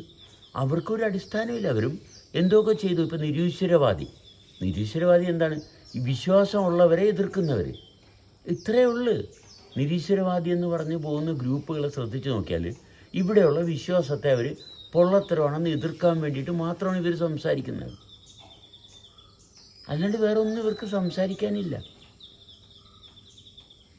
ലിറ്റ്മസ് ഗ്രൂപ്പിനെ എടുത്തു കഴിഞ്ഞാൽ എന്താണ്? ആരിഫ് ഹുസൈൻ, കൈപ്പള്ളി, ഈ ഗ്രൂപ്പിനെയൊക്കെ രവിചന്ദ്രൻ, ഇവരൊക്കെ എടുത്തു കഴിഞ്ഞാൽ ഇവരെന്താ പറയണത്? ഈ വിശ്വാസികൾ പൊള്ളയാണെന്ന് പറയാൻ വേണ്ടിയിട്ട് മാത്രം, അല്ലാണ്ട് വേറെ ഒന്നും പറയാനില്ല. ഇപ്പം ഞാനൊരു വീഡിയോ കണ്ടതാണ്. നമ്മുടെ സി രവിചന്ദ്രനും ചിദാനന്ദപുരിയുമായിട്ടുള്ളൊരു ടോക്ക്. ഓക്കെ, ചിദാനന്ദപുരി വളരെ സിമ്പിളായിട്ട് എനിക്ക് ഇദ്ദേഹത്തോട് ഒന്നും എതിർത്ത് പറയാനോ സ്ഥാപിക്കാനോ ഒന്നുമില്ല. അതിൻ്റെ ഉള്ളടക്കം ഇതായിരുന്നു, വാക്കുകൾ ഇതല്ല. പക്ഷെ വളരെ സിമ്പിളായിട്ട് ചിദാനന്ദപുരി എന്ന് പറഞ്ഞ ഒരാൾ പറഞ്ഞത് ഈ പറയുന്ന സി രവീന്ദ്രൻ കേട്ടിട്ട് പോലുമില്ല. മനസ്സിലായേ? അതാണ് ആ ടോക്കിനകത്തുള്ള ഏറ്റവും വലിയ നർമ്മത. സി രവീന്ദ്രൻ കുറേ സംഭവങ്ങൾ എഴുതി പഠിച്ചു വെച്ചിട്ട് അതിങ്ങനെ ആവർത്തിച്ചുകൊണ്ടിരുന്നു. അതുകൊണ്ട് ഈ പറയുന്ന ചിദാനന്ദപുരി എന്താണ് തുടക്കത്തിൽ പറഞ്ഞത്, അയാളുടെ ആ സംഭാഷണത്തിൻ്റെ ആരംഭത്തിൽ എന്താണ് പറഞ്ഞതെന്നുള്ള ഭാഗം സി രവീന്ദ്രൻ കേൾക്കുന്ന പോലുമില്ല. കാരണം കേട്ട് കഴിഞ്ഞാൽ പിന്നെ സത്യത്തിൽ ഇയാൾ പറയുന്ന കാര്യങ്ങളൊന്നും കൂടെ പറയേണ്ട ആവശ്യമില്ല. മനസ്സിലായ? പക്ഷേ സി രവീന്ദ്രനാണ് കയ്യടി കിട്ടുന്ന മുഴുവനും. മനസ്സിലായ? കാരണം സി രവിചന്ദ്രൻ പറയുന്നത് മാത്രം കേൾക്കുന്ന കുറേ ആൾക്കാരുടെ ഗ്രൂപ്പാണത്. ഇപ്പം നമ്മൾ അതുപോലെ തന്നെ ഒരു നായിക്ക് എന്നൊരു മുസ്ലിമിൻ്റെ ഒരു ഭയങ്കര വലിയൊരു എന്ത് നായിക്കാണ്? സാക്കിർ നായിക്കിനെ കേൾക്കുന്ന കുറേ ആൾക്കാരുടെ ഗ്രൂപ്പിൽ വന്നിരുന്നിട്ട് സാക്കിർ നായിക്ക് കുറേ കാര്യങ്ങൾ പറയുന്നു. മനസ്സിലായ? സാക്കിർ നായിക്ക് കുറേ കാര്യങ്ങൾ പറയുന്നു. മനസ്സിലായ? കാരണം ഖുർആൻ പറയുന്നു. ഓക്കെ, ഖുർആനിൽ എഴുതി വായിച്ചു നോക്കിയാൽ ഖുർആൻ അങ്ങനെയാണ് പറയുന്നത്. അതിനകത്ത് എന്താ ഇത്ര കാര്യം ഇരിക്കുന്നത്?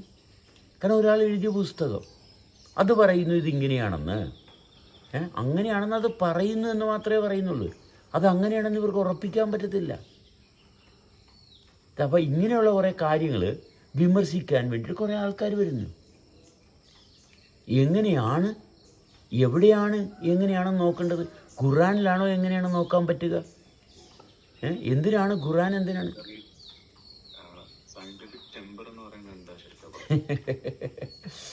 സയൻറ്റിഫിക് ടെമ്പർ എന്ന് പറയുന്നത് എന്താ?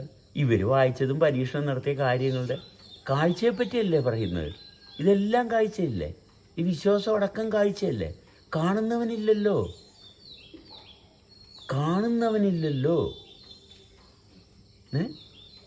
ഈ കാണുന്നവനെ എടുക്കാത്തത് കൊണ്ടാണ് ഈ ഇത്ര യുദ്ധങ്ങളും കാര്യങ്ങളും എല്ലാം ഉണ്ടായത്. നമ്മൾ ആ ഭാഗത്ത് നമുക്ക് അഭിമാനത്തോട് പറയാം, ഇന്ത്യ മഹാരാജ്യം ഏത് രാജ്യത്തിനോടാണ് യുദ്ധം ചെയ്യാൻ പോയത്? ഇന്ത്യയിൽ കുറേ യുദ്ധങ്ങളുണ്ടായിട്ടുണ്ടാവും. പക്ഷേ ഇന്ത്യ എന്ന് പറയുന്ന രാജ്യം ഏത് രാജ്യത്തിനോടാണ്? ഭാരത സംസ്കാരത്തിൻ്റെ പേരിൽ ഏതെങ്കിലും രാജ്യത്തിനോട് യുദ്ധം ചെയ്യാൻ പോയിട്ടുണ്ടോ? ചരിത്രം എടുത്ത് നോക്കിക്കോ. മനസ്സിലായി? പരസ്പരം ഇന്ത്യയിലുണ്ടായിരുന്ന കൊച്ചു കൊച്ചു രാജ്യങ്ങൾ പരസ്പരം അങ്ങോട്ടും ഇങ്ങോട്ടും എന്തിൻ്റെയെങ്കിലും പേരിലൊക്കെ യുദ്ധം ഉണ്ടായിട്ടുണ്ട്. അത് വലിയ കഴമ്പുള്ള കാര്യമൊന്നുമില്ല. മനസ്സിലായോ? അതിന് വലിയ കഴമ്പൊന്നുമില്ല. അത് ചിലപ്പോൾ അരി കൊടുത്തില്ല, വെള്ളം കൊടുത്തില്ല, ഇങ്ങനെയുള്ള ചീള് വീസൊക്കെയാണ്. അത് അത്രയേ ഉള്ളൂ. മനസ്സിലായോ? വലിയ യുദ്ധങ്ങളെല്ലാം ഉണ്ടായിട്ടുള്ളത് എല്ലാം മതത്തിൻ്റെ പേരിലാണ്. മനസ്സിലായി? എല്ലായിടത്തും നോക്കിക്കോ, വലിയ യുദ്ധങ്ങളെല്ലാം ഉണ്ടായിട്ടുള്ളത് വിശ്വാസത്തിൻ്റെ പേരിലാണ്. ഹിറ്റ്ലർ ജ്യൂസിനെ തകർക്കാൻ വേണ്ടിയിട്ടല്ലേ? അങ്ങനെയാണോ? ഹിറ്റ്ലറിൻ്റെ ഭാഗം യുദ്ധം അങ്ങനെയാണോ? എനിക്കറിയത്തില്ല കേട്ടോ. ഞാൻ ചരിത്രമൊന്നും പഠിച്ചിട്ടൊന്നുമില്ല. ഞാൻ പൊട്ടത്തരം പറയുക. ഞാൻ അങ്ങനെ അല്ലെങ്കിലല്ല അത് തിരുത്തി. അതെ. അപ്പം നമ്മൾ അപ്പോൾ അരുണായിട്ട് ഞാൻ വഴക്കുണ്ടാകണമെന്നുണ്ടെങ്കിൽ ഞാൻ അരുൺ വന്ന് പറഞ്ഞു 108 പറഞ്ഞാൽ മതി. മനസ്സിലായോ? അരുണിൻ്റെ ചോര തിളക്കും. എന്തോ എന്റെ ഫോൺ നോക്കി ചാർജർ പോയത് നടക്കാറിറങ്ങിയത് മഞ്ഞുകുട്ടി രാവിലെ. അപ്പോൾ ഞാൻ പറഞ്ഞത് ഈ പൊസസിങ് എന്ന് പറഞ്ഞിട്ടുണ്ടെങ്കിൽ അതിനേക്കാൾ മറ്റൊരു രീതിയിൽ ഞാൻ അത് പറയാം. അതായത് നമ്മൾ അനുഭവത്തിൽ തുടങ്ങുമ്പോൾ മറ്റൊന്നിനെ നിരീക്ഷിക്കാൻ അനുവദിക്കില്ല നമ്മുടെ മനസ്സ്. ഈ മനസ്സിനെ നമ്മൾ ആള് നിരീക്ഷിക്കണത്തിലേക്ക് കൊണ്ടുവരണം. അതായത് നമ്മുടെ അനുഭവത്തിലേക്ക് വരാതെ നമ്മൾ എല്ലാ കാര്യത്തിനെയും നിരീക്ഷിക്കാൻ നോക്കണം. ഈ നിരീക്ഷണത്തിന് നമ്മുടെ മനസ്സ് സമ്മതിക്കാതാവുമ്പോഴാണ് ഈ പ്രശ്നം വരുന്നത്. നമ്മളിൽ തന്നെ നമ്മുടെ അനുഭവത്തിൽ തന്നെ ഉറച്ചു കൂടും. ഇതല്ലേ അതിന് കാരണം? നമുക്ക് പ്രശ്നം എന്ന് പറയുന്നത് നമ്മളിവിടെ എടുക്കുന്നില്ല. നമുക്ക് വേണ്ടത് എന്താണ്? നമുക്ക് വേണ്ട പ്രശ്നമല്ല. നമ്മൾ വളരെ സമാധാനപരമായിട്ട് എപ്രകാരമാണ് സൃഷ്ടിച്ചുകൊണ്ട് വന്നത്. അപ്പം അഹങ്കാരമുള്ളൊരു വ്യക്തിയെ സംബന്ധിച്ചിടത്തോളം പ്രശ്നം മാത്രമേ ചർച്ച ചെയ്യത്തുള്ളൂ. അഹങ്കാരം എന്ന് പറഞ്ഞ ഒരാളെ സംബന്ധിച്ചിടത്തോളം പ്രശ്നങ്ങൾ മാത്രമേ അയാൾക്ക് ചർച്ച ചെയ്യാൻ പറ്റത്തുള്ളൂ. കാരണം അയാൾ അഹങ്കാരത്തിലാണ്, അയാൾ സുതാര്യതയിലല്ല. അയാളെടുത്ത തീരുമാനം ശരിയാണെന്ന് സ്ഥാപിക്കാനുള്ള ശ്രമത്തിൽ മാത്രമാണ്. അതുകൊണ്ട് അയാൾ ഇതല്ലേ ശരി എന്നേ പറയത്തുള്ളൂ. നമ്മൾ ഇതല്ലേ ശരി എന്നൊരു ഭാഗം നമ്മളിവിടെ പറയുന്നില്ല. ഇതിങ്ങനെയല്ലേ, ഇങ്ങനെയാണെന്ന് സ്വയം പരിശോധിക്കുക. നമുക്ക് എല്ലാവർക്കും സ്വയം പരിശോധിക്കാനുള്ള ഒരു അവസരമാണ് ഇവിടെ ഉള്ളത്. ഇതാണ് ശരിയെന്ന് 10 പേര് വട്ടം വളഞ്ഞിരുന്നുകൊണ്ട് തീരുമാനമെടുക്കുന്ന ഭാഗം ഇല്ല ഇവിടെ. എല്ലാവർക്കും ഇതാണല്ലോ എന്നിലെ ശരി, ഇതാണല്ലോ എന്ന് തന്നെത്താൻ മനസ്സിലാക്കാനുള്ള ഭാഗം, അവിടെയാണ് ഐക്യം. അതുകൊണ്ട് 10 പേര് കൂടിയിട്ട് ടേബിളിൽ വെച്ചിരിക്കുന്ന സംഭവമാണ് ശരി എന്ന് പറയുന്ന ഭാഗമില്ല. മേശപ്പെടുത്തെടുത്ത് തെളിവ് വെക്കുന്ന ഭാഗമില്ല. ഇതാണ് സയൻറ്റിഫിക് ടെമ്പർ. സയൻസ് എന്താ ചെയ്യുന്നത്? മേശപ്പുറത്ത് കൊണ്ടുവന്ന് തെളിവ് വെക്കും. നമ്മൾ മേശപ്പുറത്ത് തെളിവ് വെക്കുന്നില്ല. ഓരോ വ്യക്തിയിലും തെളിഞ്ഞു വരികയാണ് ചെയ്യുന്നത്. ഇതാണ് സയൻറ്റിഫിക് ടെമ്പറും വിശ്വാസവും എല്ലാത്തിൻ്റെയും ഭാഗത്ത്. എല്ലായിടത്തും മേശപ്പുറത്താണ്. ഖുറാൻ മേശപ്പുറത്തെടുത്ത് വെച്ചിട്ട് ബൈബിള്, ഖുറാൻ, ഭഗവത്ഗീത ഇതൊക്കെ മേശപ്പുറത്തെടുത്ത് വെച്ചിട്ടാണ് ഇവർ സംസാരിക്കുന്നത്. അപ്പോൾ നമ്മളുടെ ഭാഗത്ത് നമ്മൾ ഒന്നും തെളിയിക്കാൻ പോകുന്നില്ല. ആരെയും തെളിയിക്കേണ്ട കാര്യമില്ല. എല്ലാവർക്കും അവരവരെ തെളിഞ്ഞ് അനുഭവിക്കുന്ന ഭാഗമുണ്ട്. അവിടെയാണ് സ്നേഹം, അവിടെയാണ് ഐക്യം. ഇതാണ് ചിദാനന്ദപുരി സംസാരിച്ച. ഇതാണ് ചിദാനന്ദപുരി പറഞ്ഞ്, എനിക്ക് നിങ്ങൾ ആരെയും ഒന്നും തെളിയിക്കാനില്ല, ഒന്നും തർക്കിക്കാനില്ല. പക്ഷെ ഈ വാചകം കേൾക്കാതെ, അതുപോലും കേൾക്കാൻ പറ്റാതെ ഒരു വ്യക്തി വലിയൊരു സമൂഹം, വലിയൊരു കൂട്ടായ്മ വിളിച്ചിരുത്തിയിരിക്കുക. ആ ഭാഗത്തിരിക്കുന്ന ആൾക്കാർ ഇതിനകത്ത് ചിദാനന്ദപുരി ശരിയെന്നോ സി രവിചന്ദ്രൻ തെറ്റെന്നോ ഉള്ള ഭാഗവും ഇല്ല. മനസ്സിലായോ? അവിടെ സി രവിചന്ദ്രൻ തെറ്റാണെന്നും ചിദാനന്ദപുരി ശരിയാണെന്നുള്ള ഭാഗവും എടുത്തിട്ടില്ല ഇവിടെ നമ്മൾ. അതങ്ങനൊരു തീരുമാനമില്ല. സി രവിചന്ദ്രനും ജീവിക്കുന്നു, ചിദാനന്ദപുരിയും ജീവിക്കുന്നു. നമ്മളിങ്ങനെ എടുക്കുന്നുള്ളൂ. പക്ഷേ നമ്മൾ രണ്ടുപേരെയും ഒരുപോലെയാണ് നമ്മൾ കാണുന്നത്. രണ്ടുപേരും പറഞ്ഞ കാര്യങ്ങൾ എടുക്കുമ്പോൾ അതിനെ നമ്മൾ ഇപ്രകാരം എടുത്ത് ക്യാൻസൽ ചെയ്ത് നമ്മളത് കളഞ്ഞു. കാരണം അതിൽ പ്രസക്തിയില്ല, അതിനപ്പുറത്തോട്ട് കാര്യമില്ല. കാരണം രണ്ടുപേരും ജീവിക്കുന്നുണ്ട്. സി രവിചന്ദ്രനെയും ചിദാനന്ദപുരിയെയും നമുക്ക് ഒരുപോലെ കാണാൻ സാധിക്കുന്നു. ഇവരിങ്ങനെ പറഞ്ഞതുകൊണ്ട് രണ്ടുപേരെയും രണ്ടായിട്ട് കാണുന്നില്ല. രണ്ടായിട്ട് കാണുമ്പോഴാണ് നമ്മൾ വിഭാഗീയത ഉണ്ടാകുന്നത്. അവിടെയാണ് പൊസസീവ്നെസ് വരുന്നത്. അതിൽ നിന്നാണ് മാനസിക സംഘർഷാവസ്ഥ ഉണ്ടാകുന്നത്. അങ്ങനെ ആരെയും കാണരുത്. മനസ്സിലായോ? സി രവിചന്ദ്രൻ നമുക്ക് പ്രതികൂലമാണ്, അങ്ങനെ കാണാൻ പാടില്ല. ഇതിൽ നിന്നാണ് മോബ് വയലൻസ്, മനസ്സിലായോ? ഏറ്റവും കൂടുതൽ മോബ് വയലൻസ് ക്രിയേറ്റ് ചെയ്യും. മനസ്സിലായോ? അപ്പോൾ ഇവിടെ എന്ത് സംഭവിക്കും? ചിദാനന്ദപുരിയുടെ ഭാഗത്തും ഫോളോവേഴ്സ് ഉണ്ടെങ്കിൽ അവിടെ മോബ് വയലൻസ് ഉണ്ടാവും. ചിദാനന്ദപുരി വയലൻസിന് ഇടയാക്കിയില്ല. പക്ഷേ ചിദാനന്ദപുരിയെ ഫോളോ ചെയ്യുന്നവർ ഉണ്ടെങ്കിൽ എന്ത് സംഭവിക്കും? വയലൻസ് ഉണ്ടാവും, അക്രമം ഉണ്ടാവും. യാതൊരു സംശയവും വേണ്ട. അങ്ങനെ നമ്മൾ പരിശോധിക്കണം. എവിടെ പരിശോധിക്കണം? മനസ്സിലായോ? ഫോളോവേഴ്സ് ഉണ്ടാകുന്നുണ്ടോ? ഉണ്ടാകാൻ പാടില്ല. ഫോളോവേഴ്സ് ഉണ്ടെങ്കിൽ അക്രമം ഉണ്ടായിരിക്കും. മനസ്സിലായോ? എല്ലാ മനുഷ്യരും ഐക്യത്തിലും സ്നേഹത്തിലും സൗഹാർദ്ദത്തിലുമാകണം. അപ്പം തെളിവുകളുടെ അടിസ്ഥാനത്തിൽ എന്താണ് സയൻസിൻ്റെ ഭാഗത്ത് എന്താ ചെയ്യുന്നത്? തെളിവുകൾ മുന്നോട്ട് വയ്ക്കുക. ഈ തെളിവുകൾ മാത്രം കണ്ട ആൾക്കാർ ഒരു ഗ്രൂപ്പ് ഉണ്ടാക്കുന്നു, എന്നിട്ട് അവിടെ ഫോളോവേഴ്സ് ഉണ്ടാകുന്നു. അപ്പോൾ ഇവരുടെ ലാംഗ്വേജ്, ഇപ്പോൾ കൈപ്പള്ളിയൊക്കെ സംസാരിക്കുമ്പോൾ ഇവരുടെയൊക്കെ ബോഡി ലാംഗ്വേജ് എന്താ കാണിക്കുന്നത്? ഇവരുടെ ബോഡി ലാംഗ്വേജ് കാണിക്കുന്നത് ശ്രദ്ധിച്ചു നോക്കിയാൽ അറിയാം. മനസ്സിലായി? അവർ പലതിനെയും നിഷേധിക്കുന്ന ബോഡി ലാംഗ്വേജാണ്, വേറെ ഒന്നുമല്ല. മനസ്സിലായോ? അവർ പലതിനെയും നിഷേധിക്കുന്ന ചില ആൾക്കാർ. ഇപ്പോൾ ഈ കോൺഫിഡൻസിൽ നിൽക്കുന്ന ആൾക്കാർ എന്താ ചെയ്യുന്നത്? അവർക്കൊരു ബോഡി ലാംഗ്വേജ് ഉണ്ട്. ആ ബോഡി ലാംഗ്വേജ് എന്തിനെയാണ് കാണിക്കുന്നത്? അവർ പലതിനെയും ഒഴിവാക്കലാണ്, നിഷേധിക്കുകയാണ് ചെയ്യുന്നത്. എന്നുവെച്ചാൽ ഇതിന് മാത്രം, ഇത് പൊസസീവ്നെസ്സാണ്. മനസ്സിലായോ? നമ്മൾ ഗ്രൂപ്പ് ക്രിയേറ്റ് ചെയ്ത് കഴിഞ്ഞാൽ നമ്മൾ സഫറിങ് ഉണ്ടാവും. അത് എവിടെ ഗ്രൂപ്പ് ക്രിയേറ്റ് ചെയ്താലും സഫറിങ് നിർബന്ധമായിട്ടുണ്ടായിരിക്കും, അല്ലാണ്ട് പറ്റത്തില്ല. സർ, ഈ ബോഡി ലാംഗ്വേജ് ആക്ച്വലി മൈൻഡിനെ എഫക്റ്റ് ചെയ്യാൻ വേണ്ടിയിട്ട് ശരീരത്തിൽ നിന്ന് തുടങ്ങുന്നൊരു പ്രോസസ്സല്ല. അപ്പം അത് ആ ഭാഗം ഒന്ന് പറയാം. ഒരു എക്സ്പീരിയൻസ് അറസ്റ്റായിപ്പോയി. എന്തുകൊണ്ട് അറസ്റ്റായിപ്പോയി? ഒരു റിഫ്ലക്ഷൻ. അത് ചുറ്റുപാടും കണ്ട ഒരവസ്ഥയിൽ ഇപ്പോൾ ഒരു വ്യക്തി ഒരു കുട്ടി ഒരാളെ കൊല്ലുന്ന, കത്തി കൊണ്ട് കുത്തി കീറി ചോര ചീറ്റുന്നത് കണ്ടു. കുട്ടിയുടെ ശരീരത്തിൽ ഈ പറയുന്ന അനുഭവം സ്റ്റക്കായിപ്പോയി.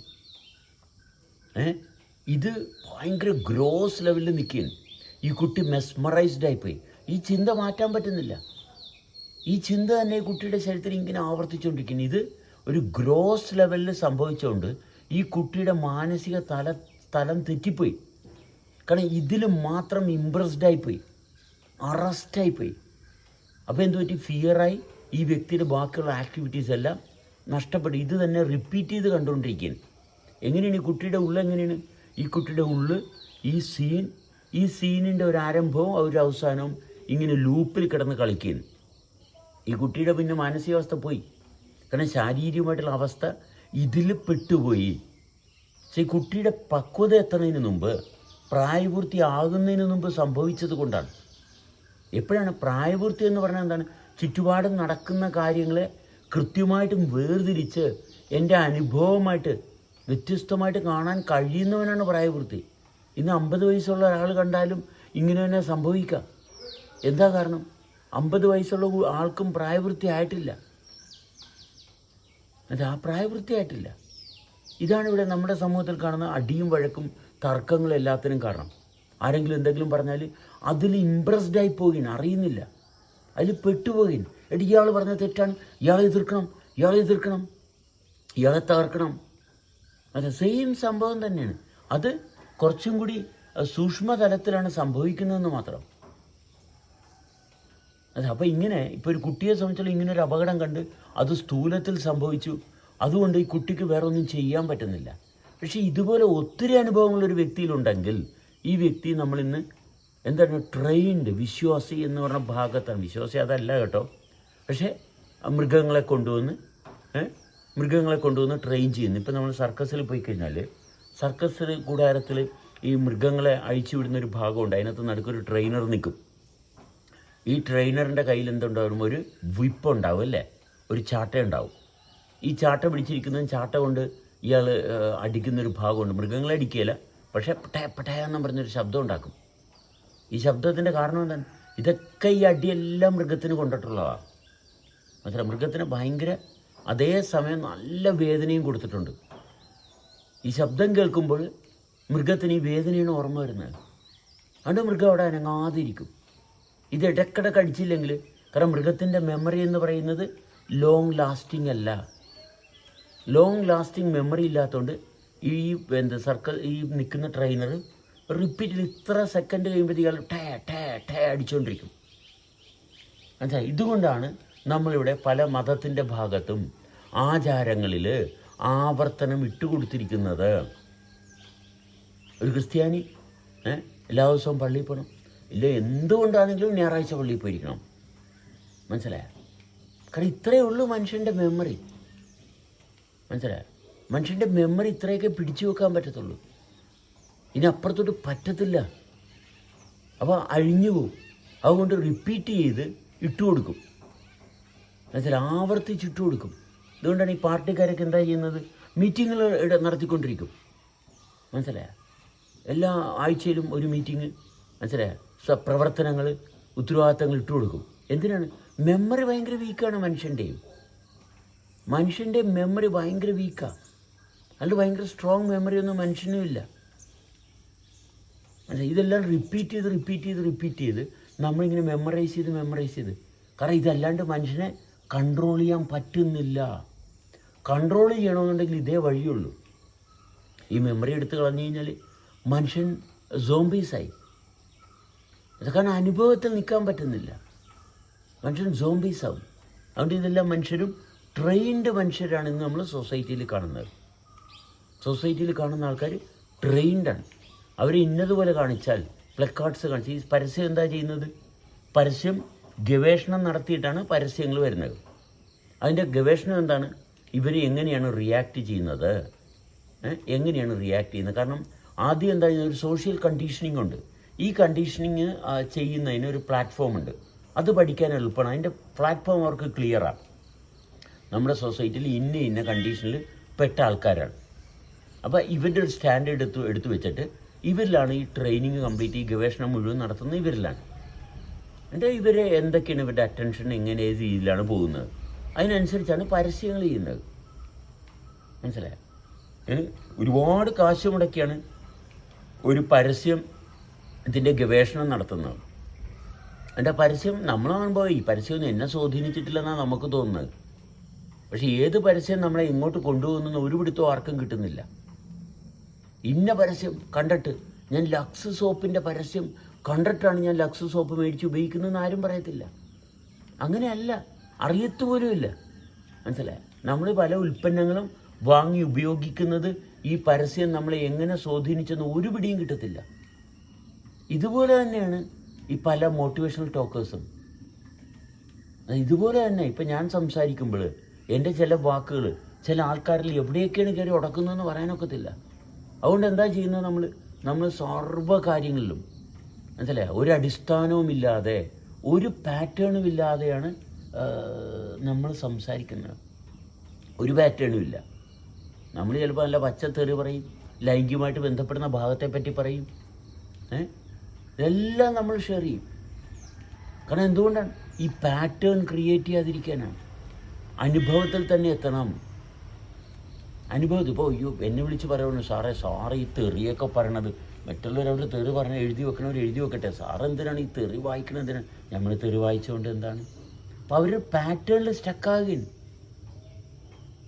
മനസ്സിലായോ? ഇപ്പോൾ മുലയെ പിടിച്ചെന്ന് പറഞ്ഞാൽ എന്താണ്? അപ്പോൾ പലവർക്കും ഭയങ്കര ഈ മനുഷ്യൻ വൃത്തികെട്ട മനുഷ്യനാണ്. മനസ്സിലായോ? അവിടെ ആ പാറ്റേണിൽ ഇയാൾ ഈ മനുഷ്യൻ ഭയങ്കര സ്വാമിയാണ്, ഈ മനുഷ്യൻ ഇങ്ങനെയുള്ള കാര്യങ്ങളേ കൈകാര്യം ചെയ്യത്തുള്ളൂ, ഇങ്ങനെയുള്ള കാര്യങ്ങളേ ഇയാൾ കൈകാര്യം ചെയ്യത്തുള്ളൂ എന്നുള്ള തീരുമാനത്തിലോട്ട് എത്തുകയാണ്. അവസാനം ഞാനും നിർബന്ധിതനാകുകയാണ്, ഞാനും വഴങ്ങുകയാണ് ഫോളോവേഴ്സിന്. എന്തുകൊണ്ടാണ്? കാരണം വെസ്റ്റഡ് ഇൻട്രസ്റ്റ്, അവരുടെ കയ്യിൽ നിന്ന് എന്തോ എനിക്ക് കിട്ടാനുണ്ട്. അതിനുവേണ്ടി ഞാൻ എന്ത് ചെയ്യും? ഞാനിവരുടെ ഇഷ്ടത്തിന് വഴങ്ങും. അങ്ങനെ ചെയ്താൽ ഞാനും നശിക്കും, അവരും നശിക്കും. അങ്ങനെയല്ല. മനസ്സിലായി? ഇപ്പോൾ ഇവിടെ ഇതിൻ്റെ ബാക്ക്ഗ്രൗണ്ടിൽ വർക്ക് ചെയ്യുന്ന വേറെ കുറേ ആൾക്കാരുണ്ട്. മനസ്സിലായി? ഇവിടെ സെബാസ്റ്റ്യൻ്റെ അടുത്ത് പോരുത് കേട്ടോ, സെബാസ്റ്റ്യൻ സെക്സിൻ്റെ ഭാഗത്തോട്ടാണ്, അല്ലെങ്കിൽ വേറെ എന്തെങ്കിലും ആണ്. അപ്പോൾ ആ ലെവലിലുള്ള ആൾക്കാരൊക്കെ ഇച്ചിരി ദൂരത്ത് മാറി ഇന്നേ നോക്കത്തുള്ളൂ, അടുത്ത് വരത്തില്ല. ഒരു കുഴപ്പമില്ല. പക്ഷെ ഒരു ടൈം കഴിയുമ്പോൾ ഇവർ തളരും, എല്ലാവരും തളരും. തെറ്റായ തീരുമാനം എടുത്തു വെച്ചിരിക്കുന്നവൻ തളരും, അല്ലാത്തവർ എപ്പോഴും ഉണ്ടാവും. അപ്പോൾ ഉണർന്നിരിക്കുന്നവൻ ഇവിടെ എന്താണ്? നമ്മൾ ഉണരുന്ന ഭാഗം മാത്രമേ എടുക്കുന്നുള്ളൂ. അതുകൊണ്ട് ഇമാജിനേഷൻ ഇല്ല. നമ്മൾ ഉണരുന്ന അനുഭവം, അത് അനുഭവിച്ചവന് ഉണരുന്നവരുടെ എണ്ണം വർദ്ധിച്ചു വരുമ്പോൾ തനിയെ ഓരോരുത്തരും ഉണരുകയാണ്. അല്ലാണ്ട് നമ്മളൊരു പാറ്റേൺ ഇട്ട് കൊടുത്തിട്ടല്ല. നിങ്ങൾ ഇന്നതുപോലെ ചെയ്താൽ എല്ലാവരും ടെക്നിക്ക് ചോദിക്കും. ഒരു ടെക്നിക്കും ഇല്ല തരാനായിട്ട്, ഒരു ടെക്നിക്കും ഇല്ല. മനസ്സിലായോ? ഒരു ടെക്നിക്കും ഇല്ല.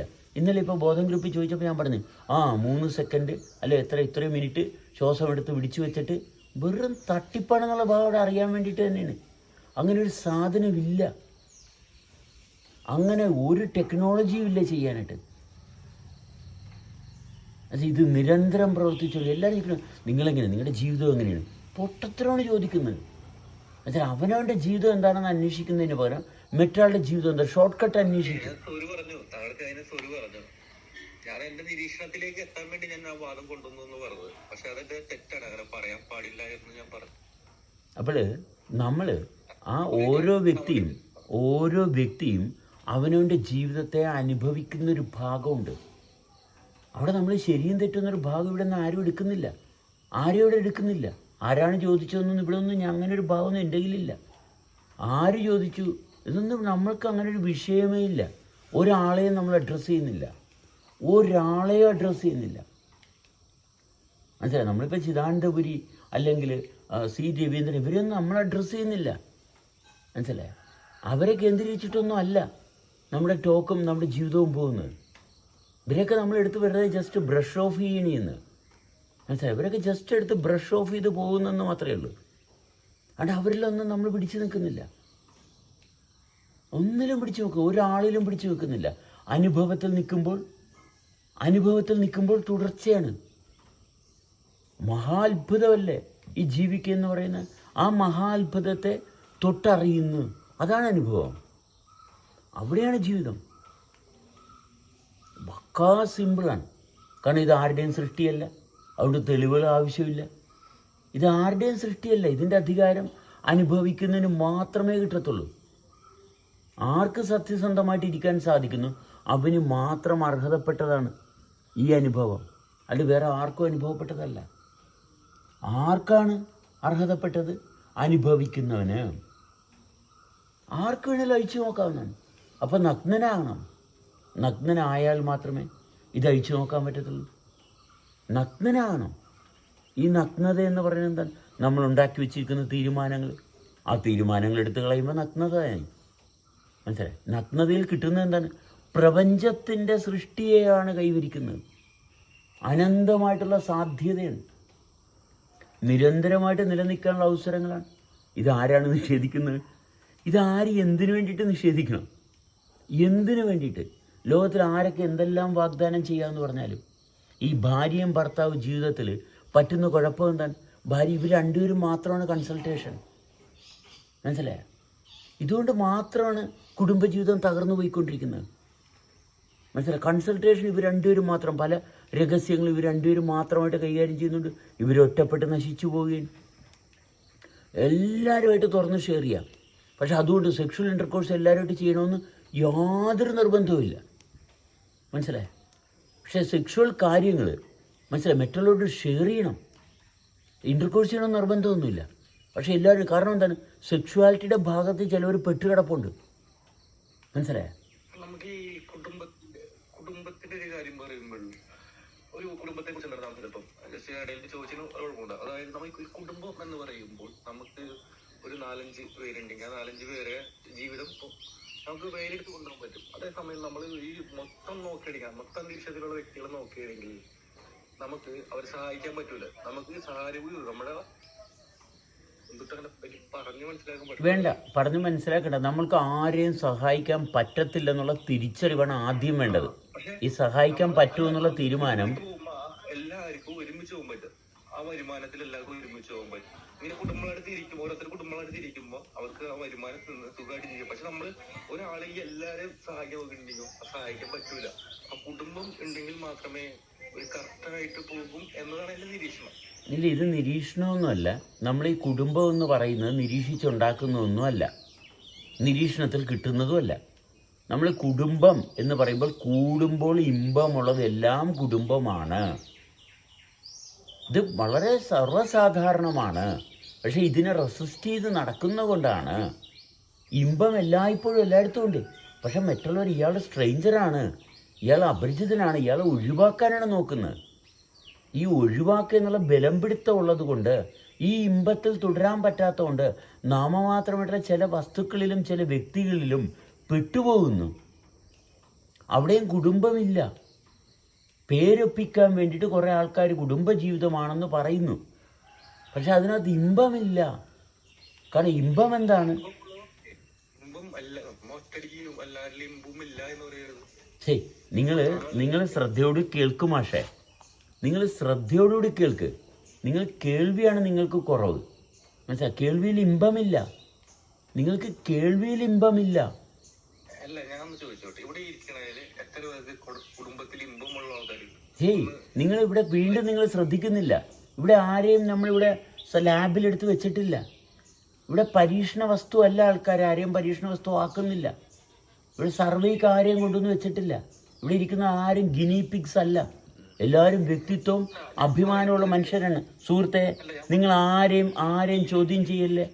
ആരൊക്കെ ഉണ്ടെന്നുള്ളൊരു ചോദ്യം ഒരു വ്യക്തിയോട് നേരെ വിരൽ ചൂണ്ടാൻ പാടില്ല. ഏറ്റവും വലിയ തെറ്റാണ്. ഏറ്റവും വലിയ തെറ്റാണ്. ഒരാളെപ്പോലും നിങ്ങൾക്ക് ചോദ്യം ചെയ്യാനുള്ള ഒരു അധികാരവും ഇല്ല. നിങ്ങൾ ആരുണ്ട് എന്ന് ചോദിക്കുക ഇവിടെ ആർക്കും അത് ഏറ്റവും നമ്പർ 1 മിസ്റ്റേക്കാണ്. നമ്പർ 1 മിസ്റ്റേക്കാണ് സൊസൈറ്റിയിൽ കാണുന്നത്. നിങ്ങൾക്ക് എന്ത് തെളിവുണ്ട്? നിങ്ങൾ പറയുന്ന കാര്യം എന്നെ ബോധ്യപ്പെടുത്താമോ? ചോദിക്കേണ്ട കാര്യമില്ല. അങ്ങനെ ഒരു വിഷയമേ ഉദിക്കാൻ പാടില്ല. ഇതിൽ നിന്നാണ്. കാരണം പറഞ്ഞു കൊടുക്കാൻ പറ്റാത്ത കാര്യം പറയാൻ വേണ്ടിയിട്ട് ആൾക്കാർ കിടന്ന് തലയും വിലങ്ങും കിടന്ന് പാടുപെടുകയാണ്. ഒരു സയൻസ് മറ്റുള്ളവരും 1000 വിഡ്ഢിത്തരം പറയുമ്പോൾ സയൻസ് അത് തെളിയിച്ച് കാണിച്ചു തരും. സുഹൃത്തെ ഇത് നിങ്ങളിവിടെ ശ്രദ്ധയില്ലാത്തതുകൊണ്ടാണ്. ഈ സുഹൃത്തിനെ ഒന്ന് താഴത്തോട്ട് മാറ്റിക്കുക ആരെങ്കിലും. മനസ്സിലായ? ഈ സുഹൃത്തിനെ താഴത്തോട്ട് മാറ്റിക്കേ. നിങ്ങൾ കേൾവിയില്ല. നിങ്ങൾക്ക് മനസ്സിലായ? നിങ്ങൾക്ക് കേൾവിയില്ല. മനസ്സിലായി? നിങ്ങൾ കേൾക്കാൻ തയ്യാറല്ല. ഇവിടെ നമ്മൾ തെളിവുകളെടുത്ത് വെക്കുന്നില്ല. ഇവിടെ നിങ്ങൾ കേൾക്കുന്നില്ല. നിങ്ങൾ സിമ്പിളായിട്ടിരുന്ന് കേൾക്ക്. ആദ്യം നിങ്ങൾ കേൾവിയുടെ ഗുണമെടുക്ക്. നമ്മളിവിടെ ഒന്നിനെയും ആരെയും തെളിയിച്ചു കൊടുക്കുന്നില്ല. നമുക്ക് അതുകൊണ്ട് നിങ്ങൾ കുട്ടിയാണ്. നിങ്ങൾ അമ്മയുടെ അപ്പൻ്റെ കൈ പിടിച്ച് നടക്ക് കുറേ നാൾ കൂടി. മനസ്സിലായോ? കുറേ നാൾ കൂടി മാതാപിതാക്കളുടെ കൈ പിടിച്ച് നടക്കണം. എന്നിട്ട് സമൂഹത്തിലോട്ട് വരാൻ പാടുള്ളൂ. സമൂഹത്തിലോട്ട് വരുമ്പോൾ മാതാപിതാക്കൾ അപ്പുറത്തും ഇപ്പുറത്തും മാതാപിതാക്കൾ ഉണ്ടാകണം. അവരുടെ വളരെ വ്യക്തമായിട്ടുള്ള സാന്നിധ്യത്തിൽ മാത്രമേ സമൂഹത്തിലോട്ട് വരാവുള്ളൂ. അത് അപ്പുറത്തും ഇപ്പുറത്തും ഒരു അമ്മയും അച്ഛനും അപ്പുറത്തും ഇപ്പുറത്തും ഉണ്ടാകണം ഒരു കുട്ടിയുടെ. ആ ബലത്തിലാണ് സമൂഹത്തിലോട്ട് ഒരു വ്യക്തി വരേണ്ടത്. അമ്മയും അപ്പനും ഇല്ലാത്തൊരു കുട്ടി വന്നിട്ട് ഒരു കാര്യമില്ല. മനസ്സിലായി? മാതാപിതാക്കളുടെ സംരക്ഷണത്തിൽ ഒരു കുട്ടി സമൂഹത്തിലോട്ട് വരുമ്പോൾ അവിടെ ഐശ്വര്യവും അഭിവൃദ്ധിയും അവിടെ നന്മയുണ്ടാകും. ഒരു കാരണവശാലും അനാവശ്യമായിട്ട് യാതൊന്നും പറയത്തില്ല. പക്ഷെ മാതാപിതാക്കളില്ലാത്ത കുട്ടികൾ വന്നു കഴിഞ്ഞാൽ അവർക്ക് ശ്രദ്ധയില്ല. മനസ്സിലായി? അവർക്ക് ഒരിക്കലും ശ്രദ്ധയുണ്ടാകത്തില്ല.